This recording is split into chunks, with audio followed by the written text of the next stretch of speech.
Welcome. If you've been missing Snapchat alerts or just want a clearer visual cue when something new comes in, enabling app icon badges for Audible notifications is a simple but powerful tweak. In this quick guide, I'll walk you through exactly how to turn this feature on so you never miss a snap again. Let's get started. First, open your phone's settings. This is where all the main controls for your device live, including how apps behave and send notifications. Once you're in Settings, scroll down and tap on Apps. This section shows a full list of all the apps installed on your device. Now, find and tap on Snapchat. This will open the app-specific settings where you can control permissions, storage, and notifications.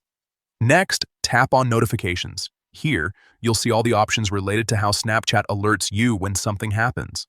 From there, tap on Notification Categories. This section breaks down different types of notifications Snapchat can send, giving you more control over each one. Look for Audible notifications and tap on it.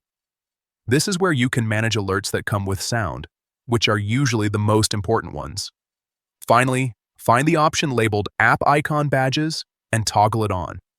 Once enabled, you'll start seeing a small badge or number on the Snapchat app icon whenever you have unread notifications.